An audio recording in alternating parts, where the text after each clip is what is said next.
तो अंबाला के अंदर आपने देखा कि जितने भी कांग्रेसी मेरे भाई थे उन सब ने लोगों की सेवा को महत्व दिया, ना कि राजनीति को। दूध, रस के पैकेट, ब्रेड, इन चीजों को हमने वितरित किया। परंतु मैं एक बात ये कहूंगा कि प्रशासन पूरी तरीके से फेल नजर आया। बड़े दानी सज्जन अंबाला में है जिन्होंने बड़ा दिल खोल कर खाना दिया, बनवा कर भी दिया। वो पैकेट वितरण रहा। सिर्फ एक आप अखबार के माध्यम से या आपके चैनलों के माध्यम से आप एक अपील करते हैं कि पानी कम इस्तेमाल करें। ठीक है, वो आपकी अपील जायज है, परंतु कल को आपको 2 दिन बाद आपको जरूरत पड़ेगी और पेयजल की, तो उसके लिए आपने क्या किया? हम सरकार से सिर्फ इतना कहते हैं कि जो हक लोगों का है वो हक लोगों को मिलना चाहिए। कि जनता ने सब कुछ देखा और जनता ये जानती है, और आने वाले समय में जिन लोगों ने ये राजनीति करी है उनको बहुत करारा जवाब मिलने वाला है। नमस्कार, बी पॉजिटिव न्यूज देख रहे हैं आप। बीते दिनों अंबाला में बरसे बदरा और आई बाढ़ की वजह से पूरे जिला जलमग्न हो चुका था। जगह जगह खड़े पानी की वजह से आम जनता काफी परेशान थी। लोगों को खाने के लाले तक पड़ चुके थे। ऐसे में कुछ लोग अपनी राजनीति को चमकाते हुए भी नजर आए।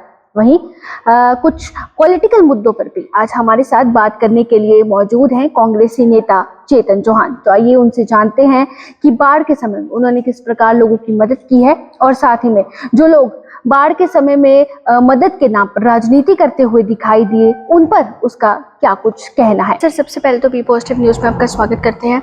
अंबाला में बाढ़ आई, बारिश हुई काफी ज्यादा, ऐसे में लोगों को खाने के भी लाले पड़ गए थे। आपने भी लोगों की मदद की, पर इस दौरान लोगों की मदद के नाम पे कुछ लोग राजनीति करते हुए भी दिखाई दिए हैं। इसको लेकर क्या? देखिए सानिया जी, सबसे पहले मैं बी पॉजिटिव न्यूज का धन्यवाद करता हूं, क्योंकि मैंने आपको इस आपदा की घड़ी में आपके चैनल को और आपकी रिपोर्टर्स को बाढ़ के पानी में घूमते देखा। इसके लिए आपका मैं शुक्रिया भी करूंगा। और जो बात आपने कही कि जब बाढ़ आई, अंबाला की जनता बहुत ज़्यादा त्रस्त हुई। अंबाला के अंदर पहले शहरों के अंदर जल भराव शुरू हुआ और उसके बाद गाँवों के अंदर जल भराव आया, और उसके अंदर बहुत सारे लोग दानी सज्जन निकल कर आए, जिनमें से हमारी टीम ने भी जो योगदान हम कर सके हमने करने की कोशिश करी।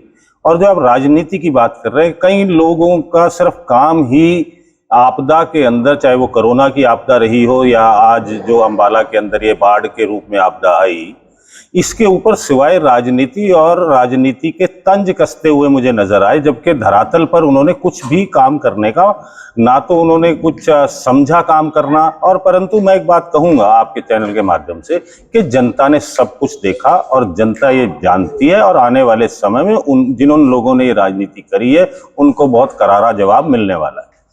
गांव-गांव, शहर-शहर के दौरे जो हैं वो कर रहे हैं कुछ लोग राजनीति करते हुए। इस दौरान सिर्फ एक घर में जाते हैं, बाकी ऐसे ही छोड़ देते हैं और फिर कहते हैं कि हमने पूरे गांव का दौरा किया, लोग काफी परेशान हैं। देखिए, मैं एक चीज बड़े स्पष्ट शब्दों में कहूंगा, जो लोग जाकर फोटो सेशन करा रहे हैं, हमारे तो यहाँ तो मुख्यमंत्री जी ने भी इतना गवारा नहीं समझा कि वो अंबाला में जमीन पर उतरकर अंबाला के लोगों का दुख दर्द जान ले। वो भी आए, हवाई यात्रा करके चले गए। डिप्टी सीएम साहब आए, डिप्टी सीएम साहब ने 5 मिनट ट्रैक्टर चलाया और लोगों का हालचाल जानकर चले गए। अंबाला की जनता बहुत ज्यादा खुश थी कि कोई बड़े हमारे मुख्यमंत्री जी और उप मुख्यमंत्री आ रहे हैं, कोई घोषणा मिलेगी, कोई राहत पैकेज देकर जाएंगे, परंतु किसी भी तरीके का कुछ भी यहाँ पर अंबाला की जनता को सरकार की तरफ से मुहैया नहीं कराया गया। और रही बात यहाँ के स्थानीय लोकल नेताओं की, उन्होंने तो हद ही पार कर रखी थी। मैं क्या कहूँ कि वो जो एक कहावत है कि उंगली कटाकर शहीदों के अंदर अपने नाम लिखवाने वाली जो कहावत है, वो यहाँ के सरकार के जो नुमाइंदे हमारे एमएलए हैं, उन्होंने इसको चरितार्थ करके दिखाया है। जाकर फोटो सेशन कराना और अखबारों में और अपनी फेसबुक और यूट्यूब चैनलों पर उसको चलवाना, यही काम उन्होंने किया है। बाकी जनता के बीच में जाकर ना जनता का दुख जाना, ना दर्द को संभालने की कोशिश। सर, अगर राजनीति की बात करें, आप भी कांग्रेसी नेता हैं और अंबाला में कहीं ना कहीं कांग्रेस जो है वो गुटों में बढ़ती हुई दिखाई देती है हर बार। ऐसे में क्या कहना चाहिए? नहीं, देखिए, मैं इस बात पे ये कहूंगा कि कांग्रेस कभी गुटों के अंदर नहीं है। ये मीडिया की और हमेशा से हमारे ऊपर एक आरोप लगता आया है।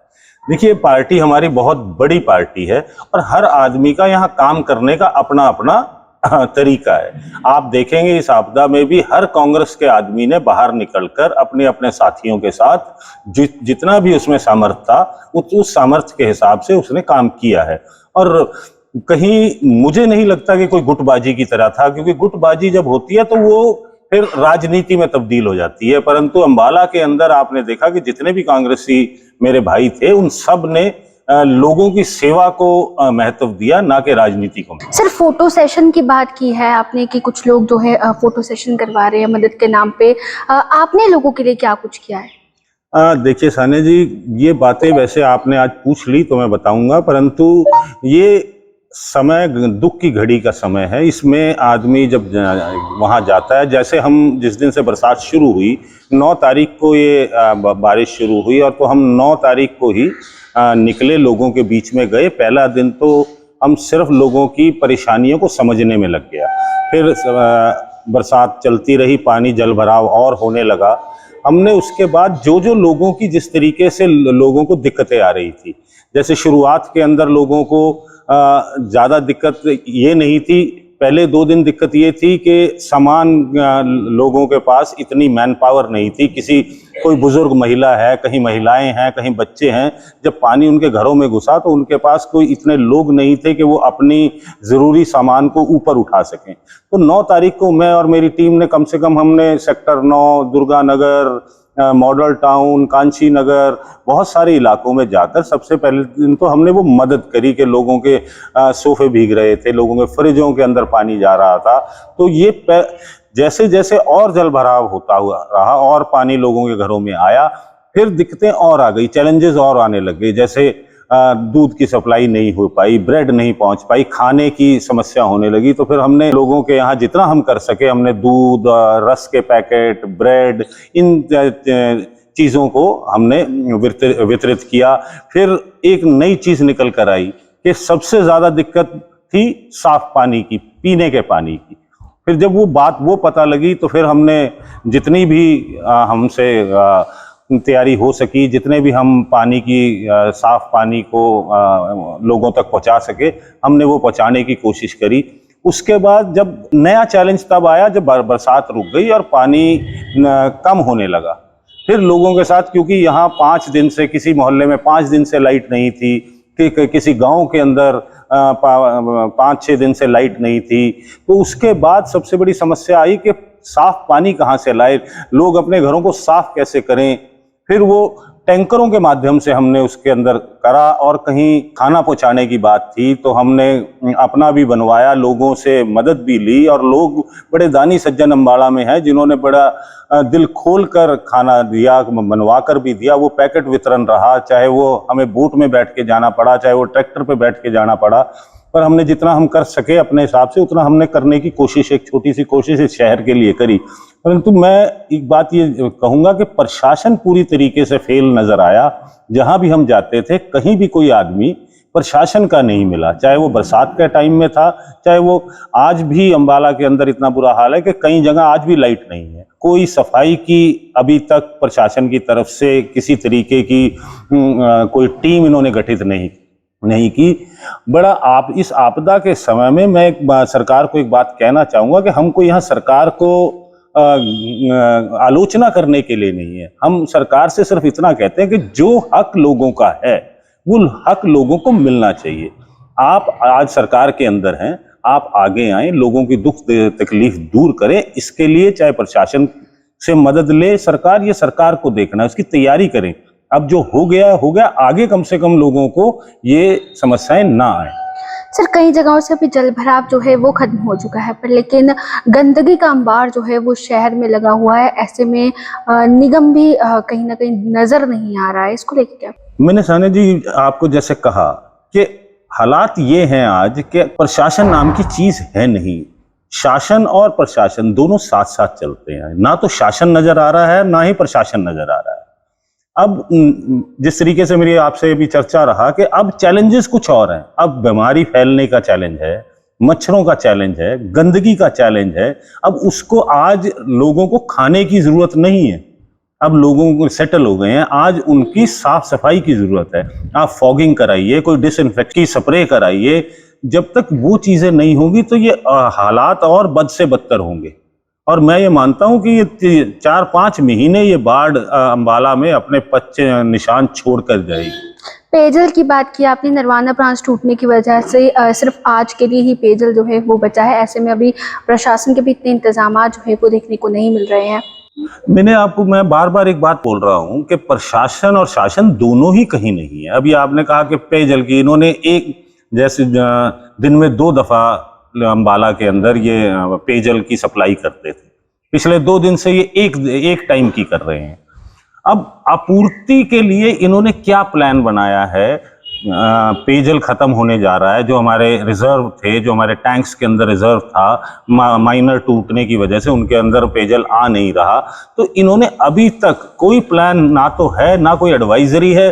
सिर्फ एक आप अखबार के माध्यम से, आपके चैनलों के माध्यम से आप एक अपील करते हैं कि पानी कम इस्तेमाल करें।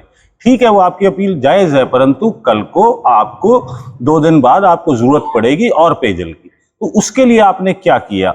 कोई तैयारी आपने करी है? कहीं और से आपने बी प्लान कोई अरेंज किया हुआ? इस तरीके का कुछ भी यहाँ धरातल पे मुझे दिख नहीं रहा। सर, इलेक्शन का दौर शुरू होने वाला है, ऐसे में अगर आप टिकट के दावेदार हैं तो आपको ऐसा क्यों लगता है कि आपको टिकट मिलनी चाहिए? देखिए, राजनीतिक तौर पर मैं ये कहूँगा कि टिकट के दावेदार, और ये तो पार्टी ने डिसाइड करना है कि किसको टिकट देगी। हर आदमी अपने एफर्ट करता है, और हमारी पार्टी एक डेमोक्रेटिक पार्टी है। कांग्रेस के अंदर हर कार्यकर्ता को ये सम्मान भी है और ये अधिकार भी है कि वो अपनी पार्टी की तरफ से अपनी नुमाइंदगी आगे रख सकता है। तो उनमें से एक मैं भी हूं। और बाकी सबसे बड़ी बात तो है कि जनता की अदालत में हम अपने आप को रखेंगे, और जो काम हम कर रहे हैं, जो करना चाहते हैं, जो सोच है, जो विजन है, वो जनता की अदालत में सामने रखेंगे। अगर जनता मोहर लगाएगी तो बहुत अच्छी बात है, नहीं तो फिर और अपने आप को सुधारने की कोशिश करेंगे। आपका बहुत बहुत धन्यवाद। तो ये थे हमारे साथ कांग्रेसी नेता चेतन चौहान, जिन्होंने हमारे चैनल के माध्यम से अपने विचार जो हैं वो रखे हैं। उनका साफ तौर पर कहना है कि आई बाढ़ में लोगों की मदद करना उनके लिए सिर्फ एक सेवा भाव का काम था। वे ना अपनी राजनीति को चमकाना चाहते थे, और साथ ही में उन्होंने इस सेवा के नाम पर राजनीति चमकाने वालों को भी बहुत बड़ी बातें कही है। तो इस वीडियो को ज्यादा से ज्यादा शेयर जरूर कीजिएगा, साथ ही हमारे चैनल को लाइक और फॉलो करना ना भूलेगा। धन्यवाद।